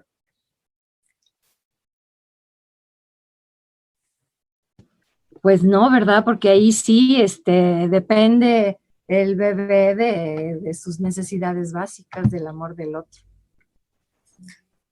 Exacto. Entonces, aunque tengamos esa huella ahí nosotros, todos nosotros, no hay quien se salve de eso, pero ya hay que ver por qué tenemos una fijación ahí o por qué tenemos regresiones a esa construcción. Pero sin duda se trata de que en el adulto, en el niño, incluso en el adolescente, pero en el sujeto que ya viene con nosotros, el bebé no viene con nosotros, ¿no? Va al pediatra y ahí está bien que vaya ahí. Pero digamos que en los sujetos que sí vienen con nosotros libremente, ¿no? Sí podríamos pensar en que en un momento dado quepa ya esa construcción, que el desamor del otro no significa mi propia destrucción,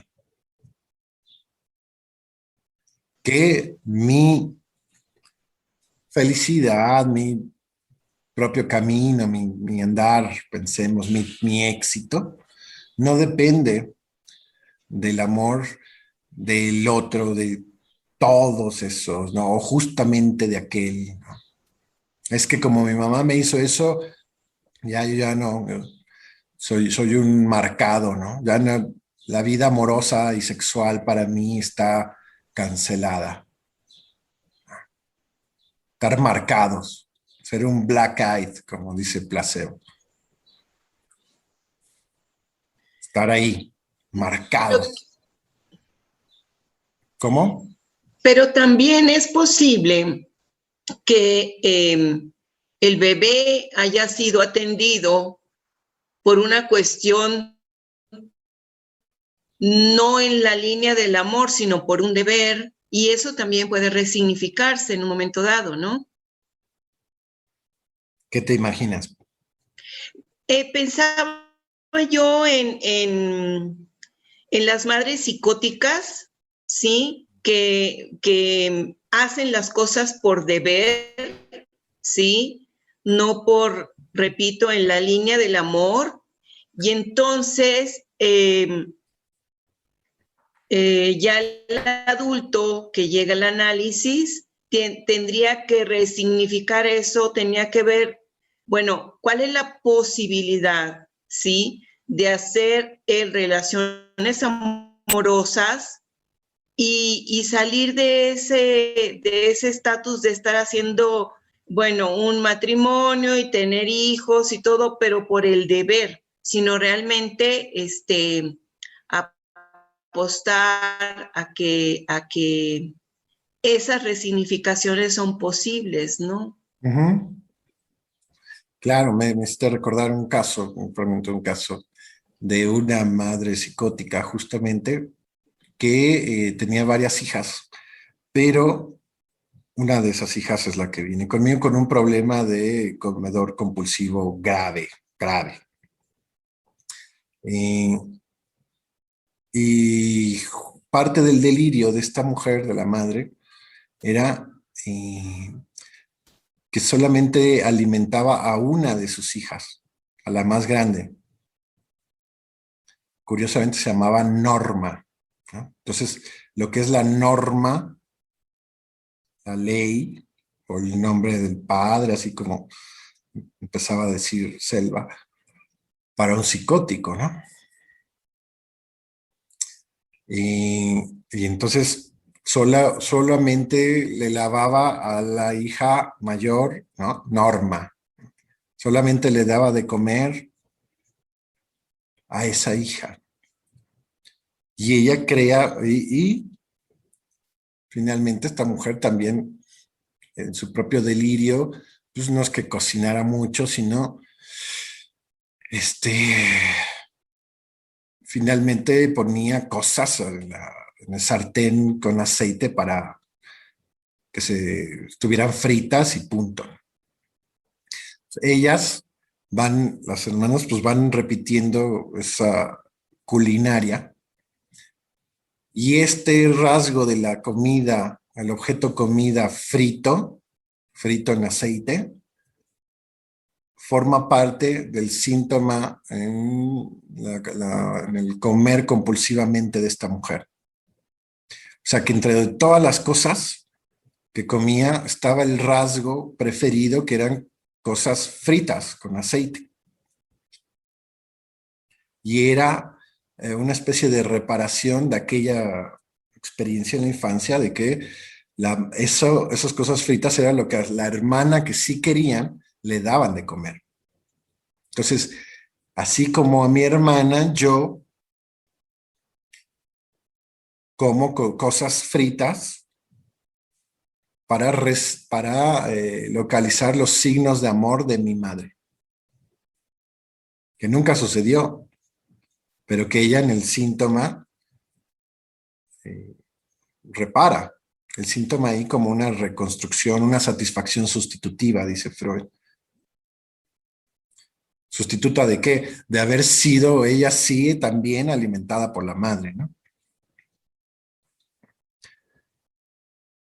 Hay un momento en el análisis donde ella puede ya dimensionar el delirio de la madre, resignificar esas experiencias, esas cristalizaciones que decíamos, del desamor del otro,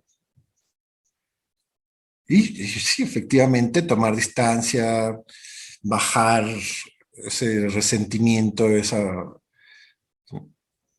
odio, y junto con eso también poder bajar lo compulsivo y lo agresivo que eran esos atracones, ¿no? De comida aceitosa, comida frita. ¿Sí?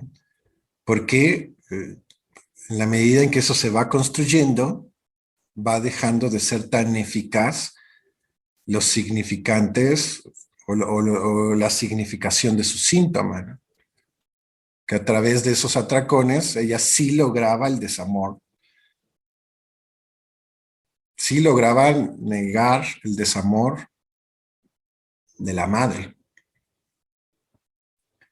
Pues estas cosas son construcciones en análisis, obvio, el sujeto no viene con eso, son cosas que se van construyendo, ¿no? Pero que sí se van construyendo a partir de estas piezas o estas cristalizaciones con las que el otro viene. Y como dice Freud, a propósito de la etapa del ser golpeado por el padre, ¿sí? Son cosas penosas, reprimidas. No va a hablar tan fácilmente de que la madre no la alimentaba a ella. Hay algo de vergüenza ahí también. ¿Y es vergüenza de qué?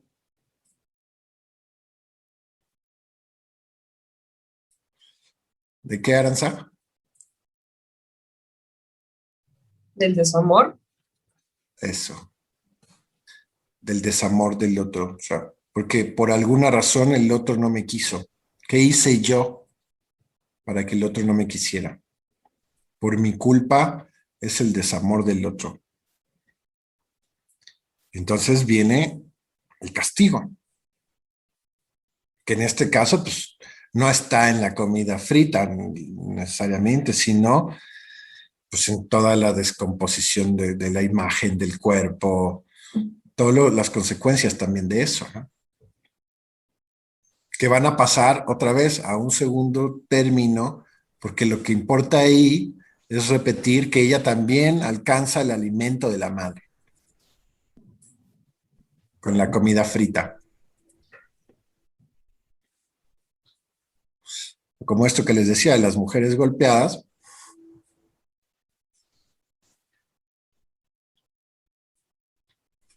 pero que a través del lazo con ese hombre, ese otro, pensemos ese otro sádico, ella preserva ahí alguna frase donde algún indicio como estos de los maquillajes y de la fotografía, donde sí fue amado por el otro.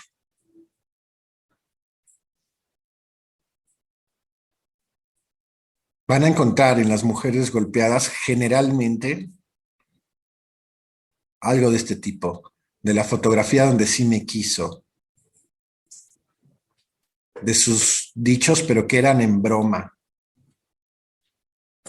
Y no solamente de la pareja actual, sino lo van a encontrar, si lo rastrean, si lo escuchan, lo van a encontrar en la neurosis infantil.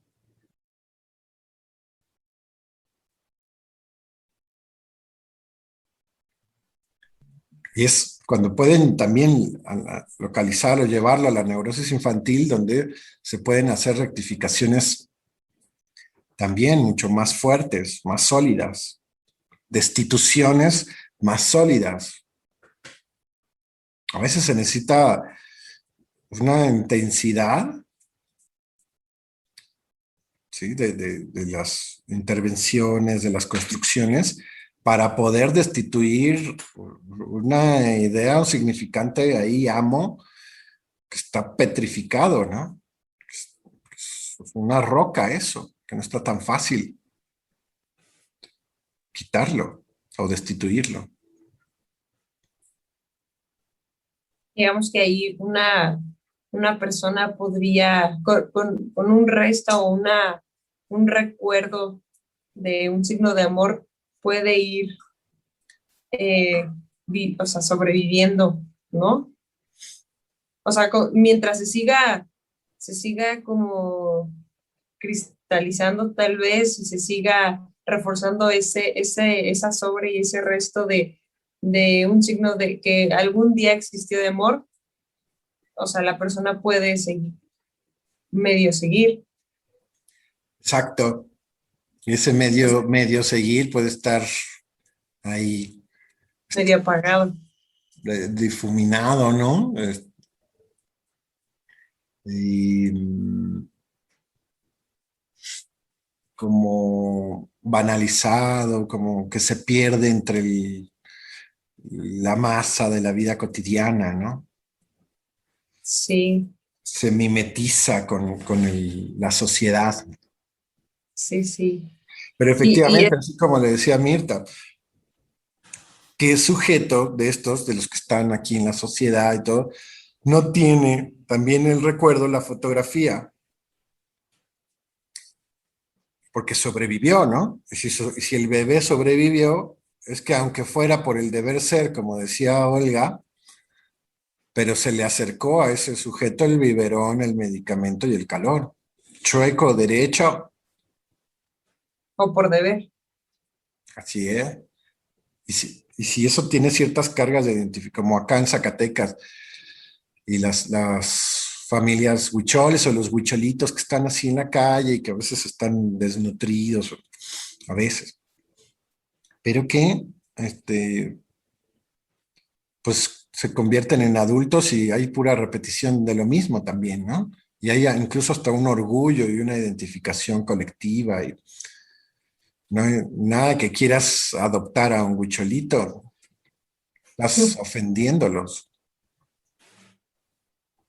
¿sí? O sea, pero más allá de eso, todo sujeto que sobrevivió, todo sujeto que dejó de ser bebé, que creció, tiene una de esas fotografías donde sí fue, o la suponemos, igual no la tiene, pero por alguna razón sobrevivió, ¿no? En algún momento la pudo haber visto, ¿no? Y justo en eso Lo pensaba con algo adoptaron, tan, o lo tan adoptaron, lo sencillo, adoptó tan... la tía, lo adoptó la hermana, o sea, donde eso lo recibió de otro lado, ¿no? No necesariamente de la madre. ¿Cómo decías? Sí, que justo de eso pensaba en algo tan, en una frase tan, tan sencilla y tan coloquial y tan usada, pues en muchas ocasiones, que te dicen, recordar es volver a vivir, ¿no? Es como reforzar como esa, pues justo eso, ¿no? Ujú. Ahora, si recordar es para morir, o sea, vamos, si va en esta línea donde justamente esos recuerdos, esas reminiscencias, son las que al sujeto no le permiten, pensemos, el éxito, ¿no? Salir de la enfermedad, eh, modificar el mundo exterior, este, permitirse el placer. ¿Por qué? Porque está eh, saturado de reminiscencias, dice Freud, ¿no? Que sufre de reminiscencias la histérica. Pero no nada más la histérica. Pensemos, el ser humano sufre de reminiscencias que no le permiten justamente eh, superar el castigo, vamos, dejar de castigarse, dejar de matarse también, de mortificarse y de privarse de una cantidad de cosas que él le gustaría hacer y que no tienen que ser extraordinarias, ¿no? No tienen que ser millonario o casarse con el príncipe, no sé qué. No, que pueden ser cosas muy sencillas, muy propias, pero que ni esa se permite. ¿Por qué? Porque sufre de una serie de reminiscencias que la condenan. Porque está el de la foto y el de las bromas del papá y de la mamá. Este, no son personas que estén libres de eso. Vamos, lo maquillan, pero lo siguen sufriendo, pues. Siguen padeciendo las consecuencias de eso. Y lo traen y te lo pueden traer así, con todas sus letras, pero al mismo tiempo maquillarlo de tal forma de que al revés, algo que fue en la línea del abuso, te lo presente como si fuera un signo de amor y como una imposibilidad de hacer esos cuestionamientos que serían necesarios para modificar su mundo exterior, o sea, su posición en relación a los demás. En este caso, pues son estos familiares los que siguen ahí, ¿no? Aunque estén muertos, aunque la madre ya esté muerta y el padre ya esté muerto, el sujeto sigue con esas reminiscencias, organizando el sentido de su vida y el programa de su goce todos los días, hasta que se muere. Y sí, y puede ser el último día y decir, gracias papá y gracias mamá, los amo, gracias a ustedes. Y bueno, nos ponemos porque estamos también aquí en un formato así medio didáctico, ¿no? Pero realmente es más allá del Edipo, más allá de los padres, de la madre, es poner al otro como el que me lo impide. Como decíamos hoy con Mirta, al bebé no se lo podemos pedir, pero al adulto sí. Y si el adulto insiste, entonces está en una regresión, ya sea la carta 1 del bebé o a la 2 le pegan a un niño, ¿no? En la medida en que golpean a otros y no a mí, es como yo me siento querido. Pero después, eso también tiene una restricción porque no puedo ser lo único querido para mi madre o para mi padre, que es lo que plantea Freud ahí, cuando soy golpeado por el padre o soy golpeado por la madre, es también porque hay un momento donde eso se tiene que interrumpir, donde no puedes reducir al mundo a un interlocutor, solamente a uno.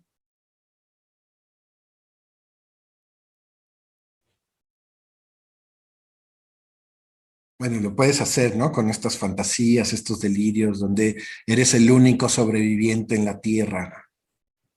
¿Por qué será?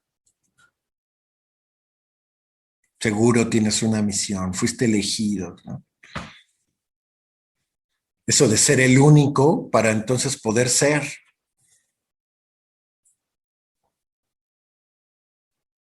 Son cosas que hacen sufrir a los sujetos también. Una, porque no pueden lograrlo, y otra, porque si lo logran, pues pierden a gente que también querían, ¿no?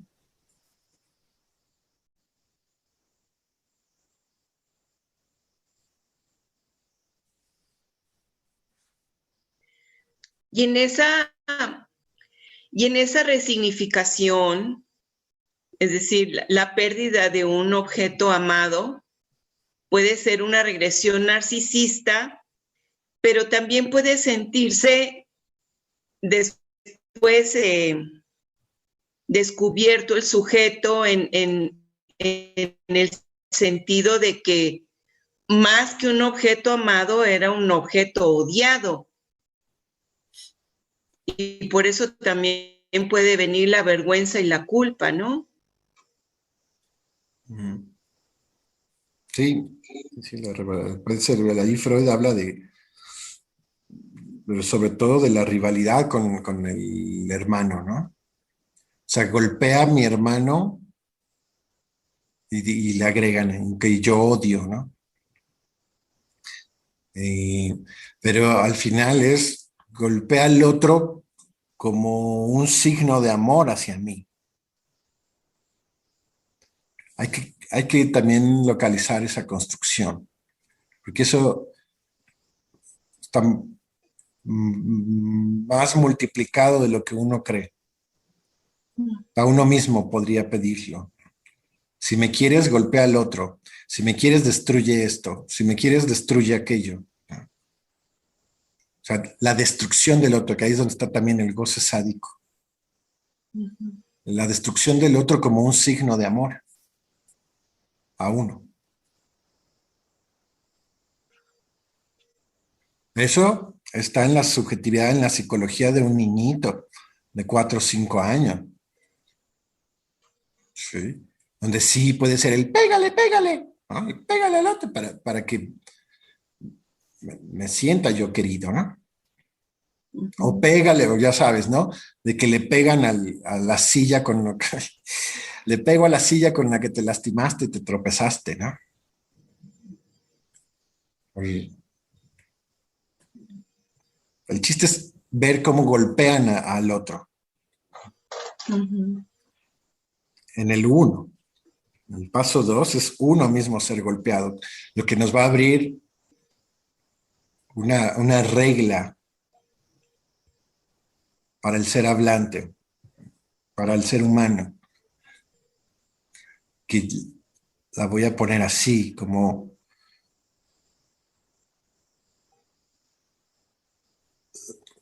el inevitable desamor del otro, la dignidad del inevitable desamor del otro, en contraste con la inevitable autodestrucción ante el desamor del otro.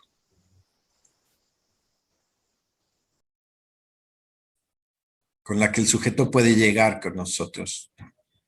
Estoy sentenciado a mi propia autodestrucción por el desamor del otro. En tensión a poder dignificar el desamor del otro. Y reivindicar el deseo propio, ¿no? El reconocimiento del deseo propio más allá de que si uno cuenta con el amor del otro, no. Quitarnos ese infantilismo, quiere Freud. Él cree que parte de la posición y de la función del psicoanálisis en la civilización es darle los elementos al ser humano para evitar esas regresiones o destrabar esas fijaciones a ese infantilismo, donde el otro es absolutamente necesario para vivir. El amor, el reconocimiento del otro o de ciertos otros es absolutamente necesario para poder vivir. Bueno, y de ahí también podemos, con estas cosas que vamos construyendo, yo quiero que vayamos creando una especie de orientación, de brújula, que nos sirva para la clínica y también para la conversación con la civilización. Pero de ahí también podemos después, no sé, pensar estas cosas del suicidio o de crímenes pasionales, luchas de poder, vamos, una serie de cosas, pero creo que es básico, es fundamental tener el eje del sentimiento de culpa y el castigo. Y con estas propuestas vamos armando ahí un eje que a ustedes les va a servir para su clínica y para su conversación con la civilización y para comprender mejor el psicoanálisis.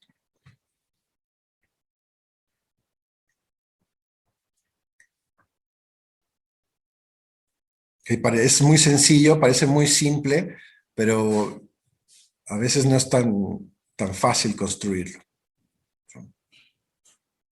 Mi intención es que eso que en apariencia es simple, bueno, podemos hacer una construcción lo suficientemente sólida como para que no nos podamos olvidar tan fácil de esa construcción. Porque el riesgo de olvidarnos tan fácil de una construcción así es que, como dice Freud, caigamos en la tentación de la oferta del discurso del otro y probablemente sigamos insistiendo ahí en estarnos topando con pared y confundir lo imposible con la impotencia.